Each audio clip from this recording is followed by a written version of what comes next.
Saudaraku, banyak orang yang tidak faham bahwasanya memberi makan dan minum itu dalam Islam adalah salah satu cara untuk mendapatkan amal jariyah. Jadi banyak orang memikirkan amal jariyah itu hanya membangun bangunan, hanya membagikan Al-Quran sehingga dihafal. Intinya fisikal, bentuk materi saja atau material lebih ke masjid, lebih ke bangunan, lebih ke jalan, lebih ke sumur gitu kan. Padahal sebenarnya ada hal-hal lain yang bisa menjadi penyebab amal jariyah, di antaranya makanan dan minuman. Jadi hadis Nabi SAW yang sahih riwayat Imam Ahmad, ini rahasianya di hadis ini. Kata Nabi SAW, ma wudi'a ta'amun illa wada'allahu fihi barakah. Tidak ada makanan atau minuman yang dihidangkan untuk orang lain kecuali Allah, atau dihidangkan buat diri sendiri juga masuk sebenarnya, kecuali Allah jadikan bagian dari makanan dan minuman itu berkah. Maksudnya berkah apa? Kata para ulama, dia akan berada di tubuh orang yang mengkonsumsinya selama dia masih hidup. Jadi begini, orang tua kita semua, Bapak Ibu sekalian, orang tua kita, seperti saya, orang tua saya misalnya, pada saat saya ceramah di masjid ini, saya mendapatkan pahala karena menyampaikan agama Allah, insya Allah, bila diikuti dengan keikhlasan. Semoga Allah ikhlaskan niat kita. Orang tua saya panen pahala saya. Kenapa Bapak Ibu sekalian? Karena saya tumbuh dari ASI ibu saya, dan saya tumbuh dari nafkah ayah saya. Makanan, minuman yang saya makan selama ini sehingga membantu pertumbuhan badan saya menjadi besar, dan akhirnya saya bisa hidup, maka itu menjadi amal jariyah. Makanya dalam hadis riwayat Imam Muslim, seorang sahabat bertanya, ya Rasulullah, ayyul islami khair? Perbuatan apa dalam Islam yang khair? Khair ini yang baik sekali, pahalanya besar sekali, selain yang wajib, yang sunnah-sunnah aja nih. Nabi SAW tidak mengatakan perbanyaklah sholat sunnah. Kenapa? Sholat sunnah secara individual, puasa sunnah, zikir, ngaji, bukan. Karena orang ini mengatakan khair artinya yang banyak sekali pahalanya, banyak sekali manfaatnya, dan ringan, sunnah. Berarti orang lain bisa merasakan. Apa jawaban Nabi SAW? Tut'imut ta'am wa tusallimu ala man ta'rif wa man lam ta'rif. Engkau memberikan makan dan minum kepada orang yang kau kenal atau kau tidak kenal. Memberi makan umumnya. Dan engkau menyebarkan salam kepada orang muslim yang kau kenal atau kau tidak kenal. Tapi saksi bahasan kita potongan awal hadis ini, di mana Nabi SAW menjadikan amal yang paling baik, besar pahalanya dalam Islam ternyata memberi makan dan minum orang lain. Kok bisa? Bukankah dalam secara akal kita, kalau kita makan dan minum kan habis gitu kan? Ternyata yang dibuang oleh tubuh itu yang tidak dibutuhkan saja. Yang jadi, mohon maaf, air seni kita, air kencing dan buang air besar, jadi tinja itu yang tidak dibutuhkan oleh tubuh, tapi yang dibutuhkan diambil, diserat, gitu kan? Dia akan menjadi bagian daripada otot-otot, urat-urat yang memang membutuhkan pembaharuan, atau bahkan menjadi bagian daripada darah di tubuh kita dan seterusnya. Tubuh kita terdiri dari 75% air. Dan Allah SWT mengatakan dalam Al-Quran, a'udzubillahi minasyaitonirrajim, waja'alna minal ma'i kulli syai' hayy. Kami jadikan dengan air itu segala itu bisa hidup. Dan memang seperti itu. Manusia bisa hidup dalam sebulan tidak makan, tapi manusia nggak bisa hidup kalau sebulan nggak minum. Bukan sebulan, seminggu nggak minum. Makanya para sahabat, beberapa riwayat menyebutkan seperti Abi Dzar radhiyallahu anhu, beliau mengatakan waktu beliau datang ke Mekah untuk mencari tahu berita tentang Nabi SAW, saking khawatirnya kalau beliau mengaku mau cari Nabi, karena semua orang yang datang dari luar Mekah mencari Nabi Muhammad SAW waktu zaman di Mekah itu digebukin atau dipukul. Dia dari suku Ghifar, dia khawatir. Maka dia bilang, karena khawatir saya ditahu orang asing, saya juga kalau beli nanti retorika bahasa saya berbeda, maka saya minum air Zam-Zam. Dan selama beberapa hari dia tinggal di Mekah itu 2 minggu cari Nabi SAW, 2 minggu minum Zam-Zam, nggak makan apa-apa. Dan bisa, gitu kan, minum air. Beberapa sahabat juga dalam riwayat Bukhari menjelaskan, mereka pernah tinggal di Mekah selama sebulan tidak minum kecuali air Zam-Zam. Bisa hidup. Apalagi memang Zam-Zam punya kelebihan. Zam-Zam itu kata Nabi SAW adalah makanan dan minuman yang menyehatkan dan mengenyangkan. Tapi intinya air, gitu kan, intinya air. Fungsi air banyak sekali, kan gitu. Tadi kalau kita masuk makanan dan minuman dulu, memberikan makan dan minum dalam Islam ini sangat besar pahalanya, sebagaimana saya jelaskan, dan termasuk amal jariah.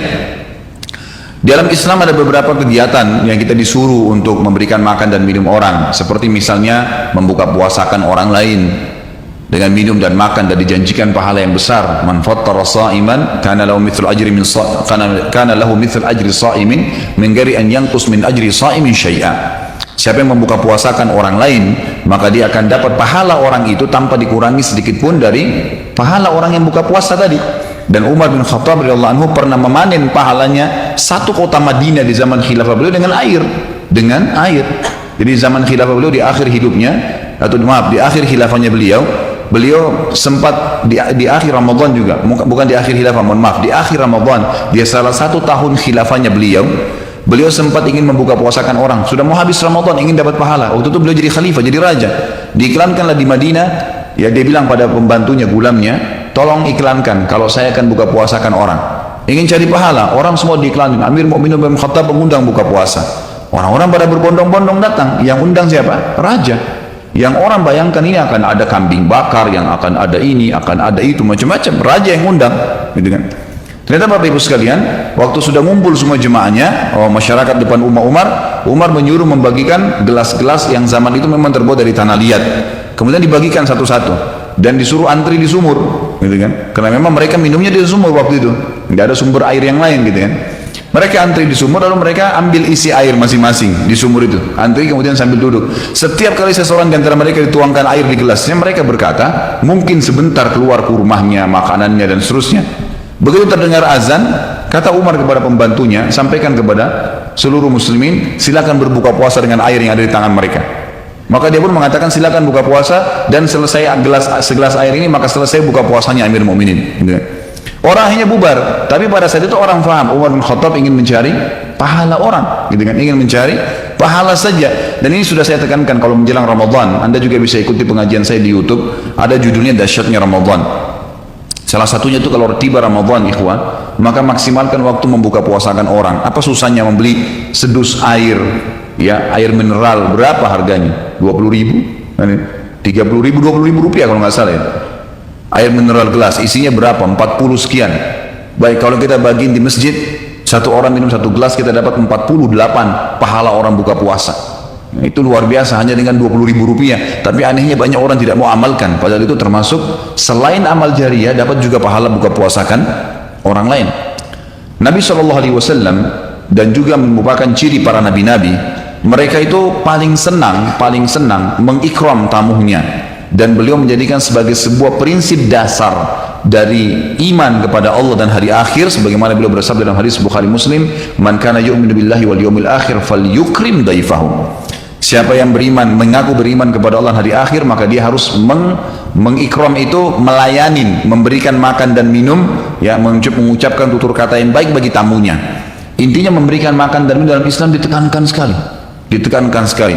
Karena itu juga termasuk, ya, amal ibadah, amal jariah dan amal ibadah yang akan mendapatkan pahala. Jadi ada dua sisi pahala yang didapatkan selain amal jariahnya. Selama dia makan dan minum, kemudian itu masih ada di dalam tubuhnya, maka berarti itu akan terus menjadi amal jariah. Kata para ulama, dia akan terus menjadi amal jariah pada saat seseorang tumbuh besar. Kayak kasus seseorang manusia tadi, orang tuanya, ayahnya carikan nafkah yang halal, ibunya kasih ASI, kemudian dia tumbuh besar dari situ. Tumbuh besar ini ternyata menjadi otot-ototnya, menjadi komponen dari tubuhnya. Kemudian dia menjadi besar, lalu dia menikah. Dari komposisi tubuhnya tadi, ternyata ada yang mengalir di sperma dia kepada anaknya. Kemudian anaknya tumbuh besar juga dari situ, dan seterusnya. Jadi amal jariah selama masih ada manusia itu. Jadi seperti itu luar biasanya gitu. Di antaranya tadi saya bilang, kita bisa mendapatkan pahala dengan buka puasakan orang. Yang kedua, mengikram orang. Mengikram ini memberikan, menyuguhkan sesuatu buat tamu. Ya, termasuk, ya, yang dianjurkan adalah sering-sering, ya, mentraktir orang lain. Ada kultum saya itu, subhanallah, saya isi salah satu pengajian di salah satu kantor di Sudirman ini, sampai saya dibisikin, Ustaz, setelah saya nonton di YouTube ceramahnya Ustaz tentang traktir, ini teman-teman semua pada berebut nih, saling traktir-traktiran gitu. Jadi nggak lagi nunggu temannya yang bayar, tapi dia yang bayar duluan. Ternyata itu amal jariah ya Ustaz ya. Oh iya, amal jariah. Kan Kan gitu. Memberikan makan orang, bayangkan kalau dia makan dan minum dia kenyang, kemudian ada yang jelas pasti ya, makanan minuman yang dimakan dan diminum itu pasti ada bagian yang akan menjadi komposisi tubuhnya, nggak mungkin semua terbuang. Maka itu berarti akan jadi amal jariah. Apalagi kalau dasarnya yang kita berikan makan orang-orang yang bertakwa, orang soleh, luar biasa, makin kuat dia beribadah. Ciri Nabi Ibrahim alaihissalam, Nabi Ibrahim itu malah luar biasa ikramnya, ya. Dia suka dengan tamu, sampai-sampai kalau dihidangkan makan, cirinya beliau nggak pernah makan sendiri. Pasti habis dihidangkan makan, dibuka pintu rumahnya, siapapun lewat dipanggil makan sama dia. Syekh bin Baz hafizahullah rahimahullah, beliau sudah meninggal. Salah satu muridnya menceritakan, beliau itu punya rumah, ya, rumahnya dia di belakang atau di samping rumahnya itu ada sebuah tempat yang kosong, pakai AC, ya dilapangkan seperti masjid inilah. Setiap hari beliau menyiapkan makan siang dan makan malam untuk 600 orang. Setiap hari. Siang itu untuk 600 orang, malam untuk 600 orang. Jadi 1200 orang yang makan setiap hari. Atau 1200 porsi lah ya. Kalau orang yang sama makan siang dan makan malam. Sampai-sampai beliau bukan mengundang ya, nggak diundang orang. Jadi awal-awalnya saja diiklanin. Jadi kalau sudah tiba waktu makan siang, yang lagi nyapu jalanan mampir, yang lagi lewat mampir, yang muridnya mampir, yang kerabatnya mampir, pokoknya mampir 600 orang. Siang malam, tiap hari sampai belum meninggal. Itu bagaimana mereka mengikramnya. Kadang-kadang kita subhanallah, makanan kita taruh di kulkas sampai rusak, nggak mau dibagi kepada orang. Pelitnya luar biasa. Kalau buahnya lagi berbuah dibungkus, nggak mau dibagi ke orang lain.